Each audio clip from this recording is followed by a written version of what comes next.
Back More Angel. This is episode 4 of season 5. Very excited, as always, to continue. We've had a really strong start to the season, I thought, and I really liked what the last episode was going for as well, with the whole werewolf storyline with Nina. And yeah, I'm intrigued to see what the focus is going to be next. I'm hoping we get some more Spike ghosty stuff, because that, for me anyway, was a bit of a nothing side plot in the last episode, and that didn't really advance. So I'm hoping they focus on that a bit more, but whatever they throw at me, I probably will get some enjoyment out of it because it's Angel. So yeah, I'm excited to see what they have up their sleeve next. So let's just get into the next one. How long do you know I was there? Just since the lobby. But that popping up behind you was really scary. Oh, she played along with it. Wholesome. I've been working on a theory. Well, I've got a theory. Actually, like Angel's thing with the prophecy, but What prophecy? the Shan-Chu-Ha Oh. another. It says that if Angel helps enough people, he gets to be human again. Oh, really? But it doesn't say Angel. Spike? Oh dear. Oh dear. They hit the floor there. So can he interact here? Brilliant. Is this the other side?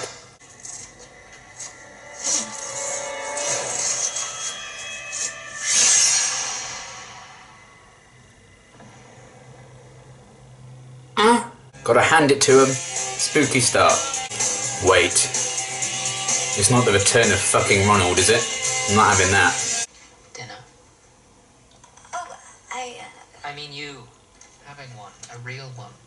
When's Oh. the last time you had anything besides Dale take I was gonna say that's a bit forward for Wesley. Nah, but He likes pining and moping. I guess I may have gone over my projections by a few. $800,000.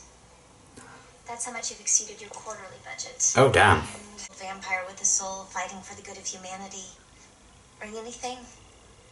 He's just like you, a champion. God, I really hate that word. And he only cares about himself. And Buffy. Yeah, that's why you're really pissed. You're right. What do you think I am, stupid? I know he's been playing me with the looks and the smile, but not some idiot schoolgirl with a crush.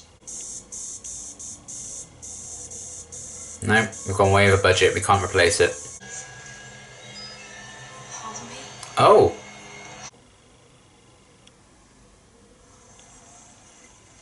Fine and normal? Do you think any of it matters? The things we did, the lives we destroyed, that's all it's ever gonna count. So yeah, surprise. Well, that's not the attitude. We both are. Then why did you bother? What else are we gonna do? So that's it then. I really am going to bone. If nothing we do matters, Welcome to the then what matters is what we do. Well, you always had to be the big swingy, swaggering around, barking orders, Never listening. always interrupting. And your hair, what color do they call that? Radioactive? Never much again. I could watch this for a whole season.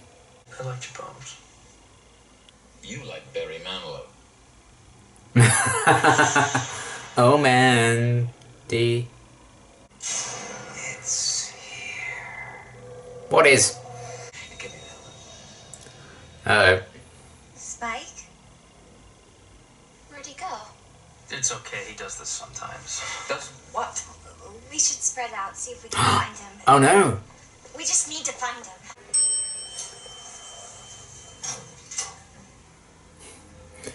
Going down, huh? Oh no. He's slipping into hell. Kinda figured, of course. Where else would he be headed? I suppose, yeah. They make a good point. Not like another round's gonna rattle my nose. Excuse me?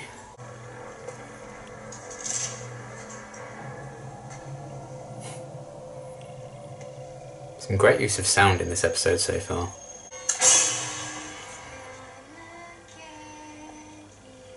Don't sing creepily, no. Oh! Oh, you can get hurt here. I wanted to thank you, Pet. How you tried to help. Oh. I'll tell you what that meant to me before I... Damn, I'm good. What? Don't throw in now, Fred. Please. Oh! I do like that they're showing that Spike's actually really scared. That's right. No. I'm hopeful that it all will work out.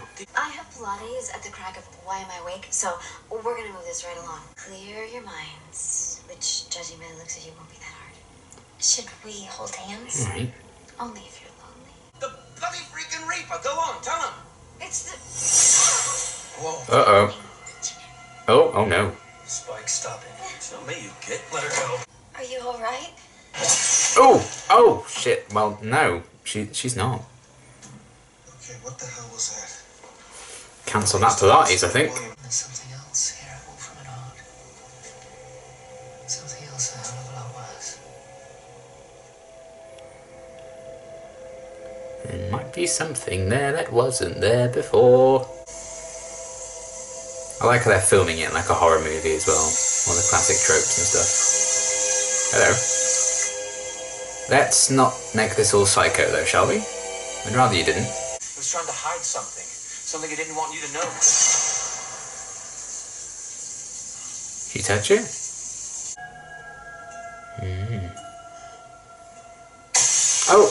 Oh no,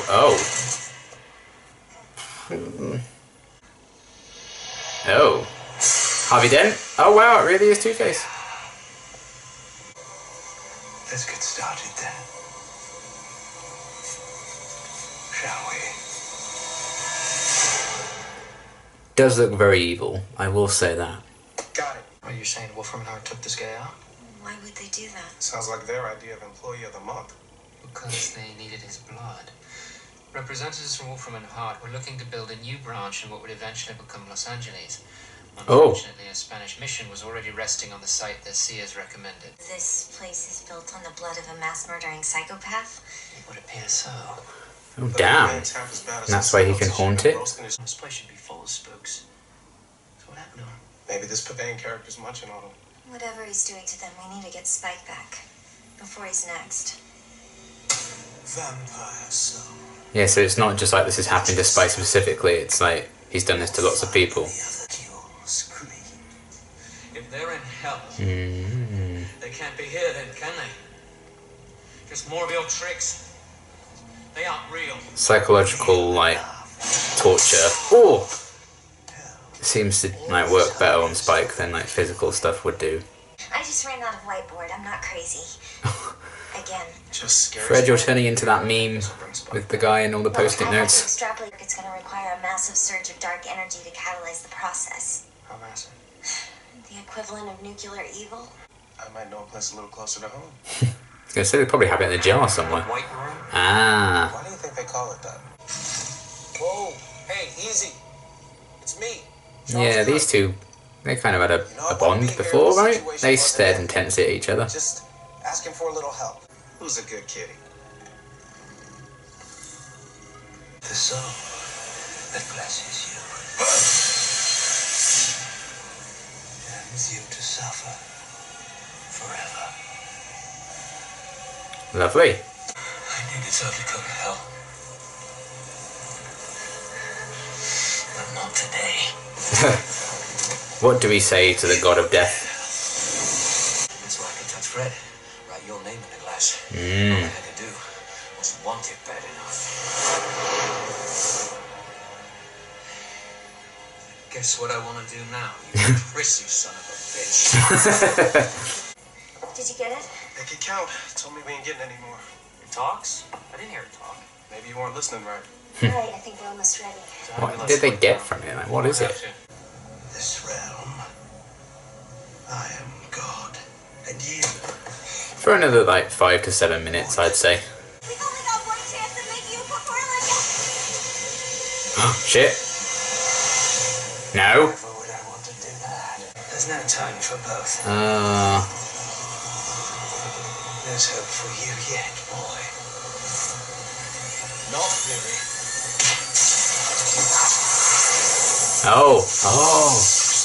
Swim in lakes of your own blood. You'll shut the hell up. Oh. Don't kill him. Here comes a spirit king, will never stop him. Fine. Spike gave it up to save Fred. Don't suppose you built a spare. Made my choice. Wouldn't change it for the world. Oh. Just proves what I've been telling everybody. That I'm a handsome devil who brightens the place up.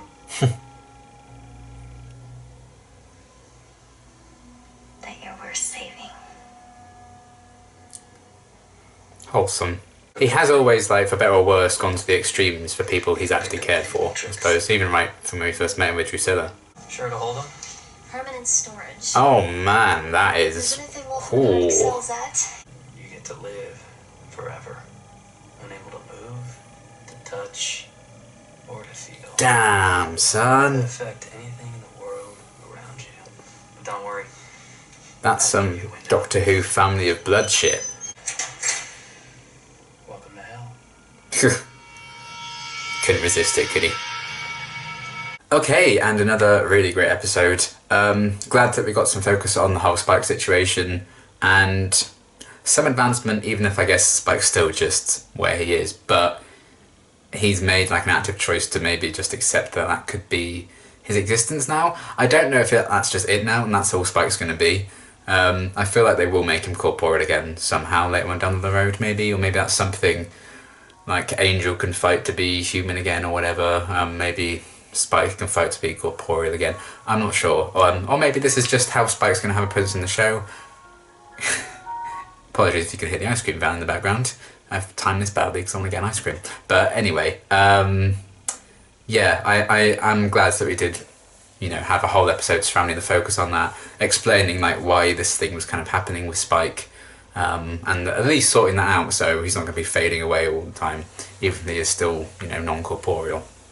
So that was all cool, and I like that the explanation for it tied into some like Wolfram and Hart lore behind the founding of the LA branch that Angel and Co are now running, built on the blood of this Reaper Matthias guy, and the idea that he's been like giving other souls over to hell so he can like stay and doesn't have to go there himself. That's a cool idea. I quite liked that. I feel like I just about understood everything around that whole deal and the explanations behind it. I feel like I basically followed it. I feel like I understand it. I probably need to watch it again or read up some synopsis of the episode and stuff just to properly follow like exactly how that was all working and what his plans were and everything. But I understand the basics, you know, and that everything that was going on with Spike fading and stuff I think was to do with him and trying to give him to hell so he can stay on this mortal coil. And then pretty dark ending for that guy as well. I did enjoy, you know, the character, the kind of almost evil Victorian surgeon-y vibes that I enjoyed, kind of like, I don't know, a character from Bloodborne or something. And, you know, good old evil British man. We love to see it, I'm sure. So yeah, the idea of that as like an explanation for what was going on was really cool. Provided, you know, a creepy atmosphere this episode had. I love how they did kind of shoot it almost like a horror movie, and even the opening shots following Fred, you know, when it was Spike following her, she was more than aware of it and played along, which is wholesome as hell. I adore her. And then later on they kind of reused that, but after they'd already established like this is kind of a spookier, scarier, creepy episode, so then it really is like playing into that, you know, the way of shooting horror a lot more. So I like how they did that, you know, the lighting and stuff this episode had going for it. I thought they really captured the tone they were going for really well, I thought. And there was still some like trademark Buffyverse humour in there, I feel like, with angels that will go to hell at the end, and Spike realising, you know, if he really believes he can write Reaper on the shower as Fred's showering, which again is a bit, but, you know, needs must, I suppose. So I liked everything going on with that. And just the dynamic between Fred and Spike is something I didn't know I wanted to see, but I'm here for it. Spike is one to kind of act impulsively and, you know, fully commit to his actions when it comes to something that he cares about, for better or worse, a lot of the time. So I like that he was so... We've been seeing this season, he's just been pushing to, like, escape this situation and be made corporeal again. And they really showed, you know, a lot of psychological torture that they kind of put into in this one, as well as a bit of physical. But I do think psychological torture does get to Spike more, because it enables him to completely break that front that he has, like, oh, nothing phases me, I'm Spike, ooh, ooh, ooh, ooh. Which is a perfect impression, I'm sure you'll agree. And he doesn't like people knowing that he's upset. He doesn't like being honest and open about that. He doesn't want to just actively ask for help unless he desperately needs to. And even then, he doesn't want everyone to know that he's asked someone to help, which can cause things to spiral. But I like how they have portrayed like how terrified he kind of is of this being his fate. And in this episode, you know, he was so desperate for that help. And just to see him so kind of scared and afraid. In, you know, season 7 of Buffy, I think he was very much maybe afraid of himself at times, because he thought maybe with the first and everything he was going a bit mad, and he thought like he was being punished for everything. But this wasn't really just about him being scared of himself. This was him being scared of something, which is kind of something new for Spike that I quite liked. And they've been building that up for like the past couple of episodes, and then we still get him be like, well, if this is my fate to be like this, in order to save Fred's life, I'm going to choose that. So that was cool, the fact that they've built up enough of a bond and he has that care for Fred that he will make that choice and that sacrifice. It just shows how far he's grown, I think, in that some of his more impulsive actions regarding to people that he cares for, looking at you, seeing red, you know, there's been an evolution there in he's doing something impulsively for someone he cares about that may not be for selfish means per se. I'm looking at you, seeing red, to something like this where, you know, he kind of damned himself to make sure that Fred was alive. So I love that growth, and it makes sense to me, I think, especially coming off everything him and Angel were talking about in a really lovely scene. I'm here for Angel and Spike just bickering like little brothers. It's hilarious, I love it. But the fact that Angel was like, you know, I liked your poems, and again, Spike couldn't even accept that compliment because he was like, you like Barry Manilow or something, which is very good. So I love that, but that scene, I think it showed a lot of potential for that bond to grow between those two, and the fact there is something there that they can share and they have in common. Fred pointed out, you know, similarities, a vampire without a soul fighting to do what's good and everything. So I think there is some potential there for them to actually become like close and actually friends, maybe. That'd be good to see. I'd quite like that development. But Spike was just there pestering Angel. In previous episodes, he was just there pestering Angel because it was fun and he liked annoying him. But in that scene, you could just tell he just wanted to not be on his own there. And I think he was trying to reach out and trying to find ways to tell Angel that he needs his help and that he's actually quite scared and want comfort for that. But of course, he's classic Spike. He's not going to actually show Angel that he's scared and wants help.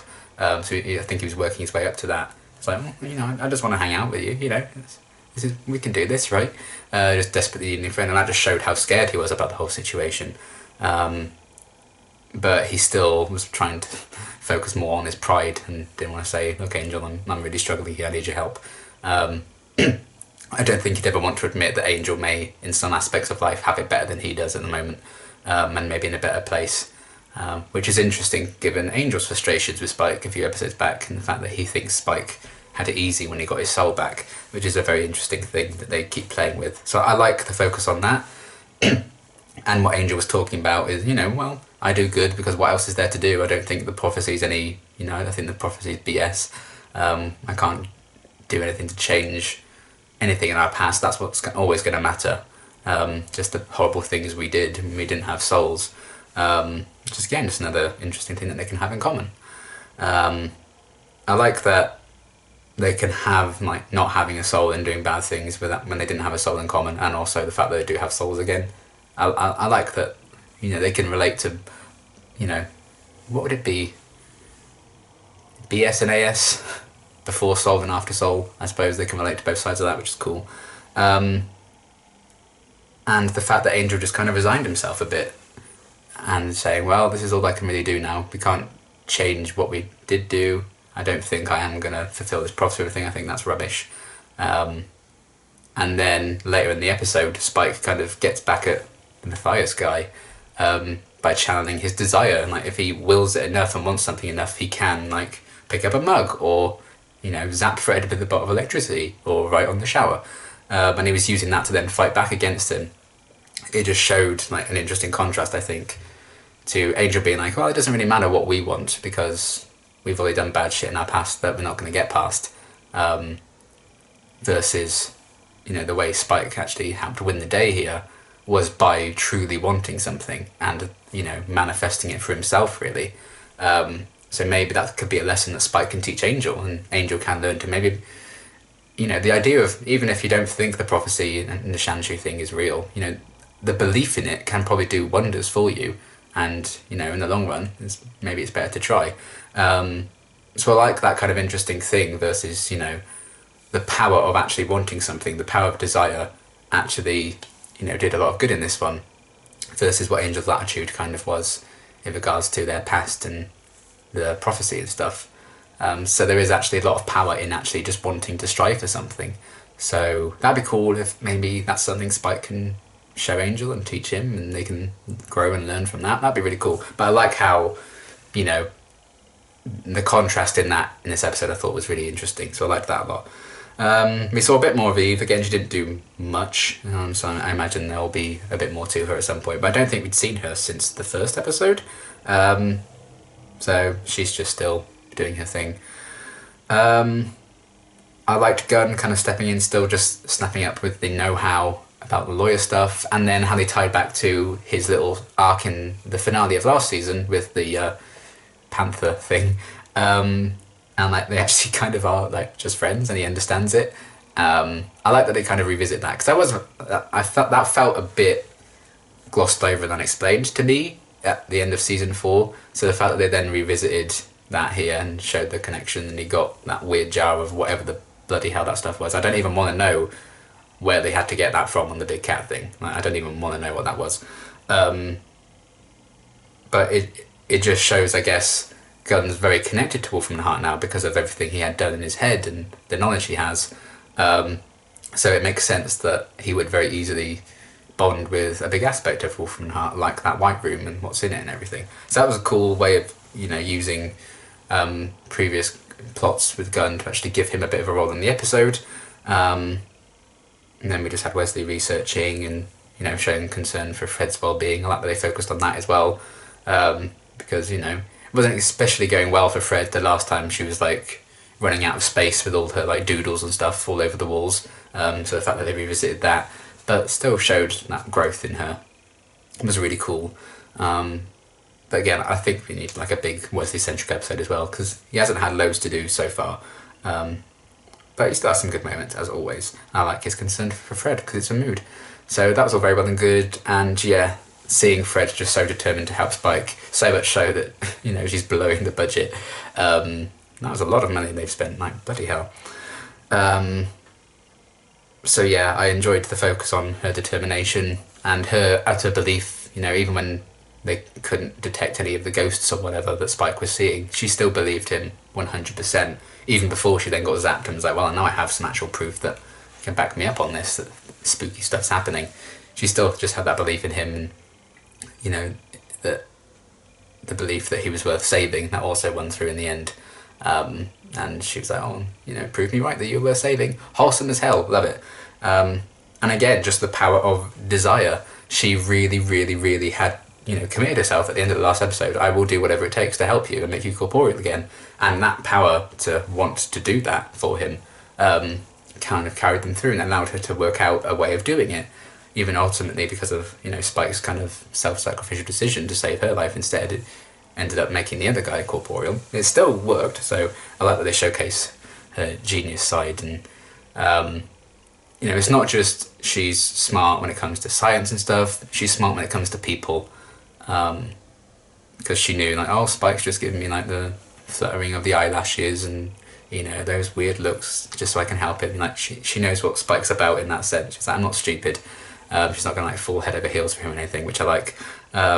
Very headstrong in that sense. I like when they showcase that side of things as well. And the bit of grit to her. Because she can, like, just play along and pretend to be scared by Spike and do all that wholesome kind of stuff to try and make him feel better. But, last episode when she was trying to, like, fight back against those people that were kidnapping her and Nina, she does have those really badass moments as well. So I like how they balance it out and just showcase how great she is, because she is. So that was all good as well. The focus on her, and I really like the dynamic between Fred and Spike. I hope they continue to kind of show them being really close, because Spike really does, I think, if he's going to work, you know, for the whole season, I would assume, on Angel, since he's main cast, I think he's going to need a friend on the team. So the fact that they have given him one, Fred's really good. So I like that a lot. And yeah, just a really atmospheric episode that I thought was done really well.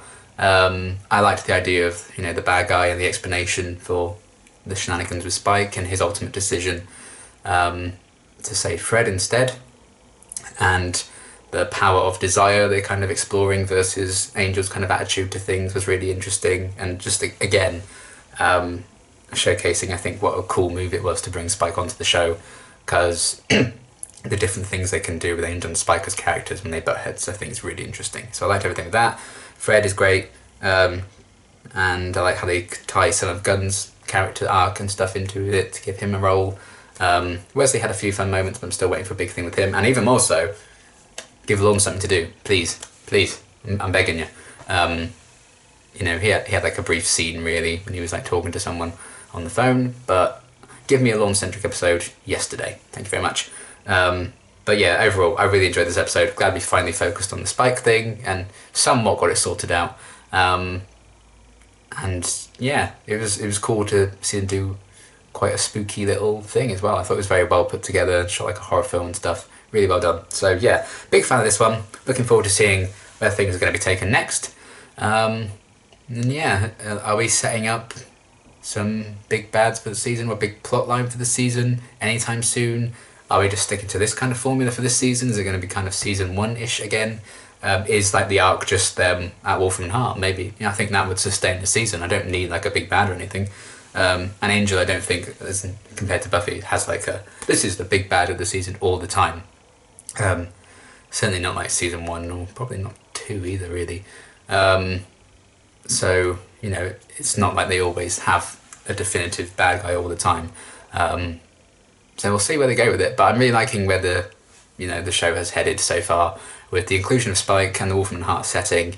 Getting a bit of lore about that in this episode was great as well, and they've done some really different things, I think, with all the episodes so far, so I'm up to seeing what else they have in store. But for now, that's going to be everything. Really great episode, looking forward to the next one, and that will be in the next cycle, because we'll be tackling 5 and 6 next of this season. Exciting times. But until then, yeah, it's going to be everything, and until next reaction, thanks for watching.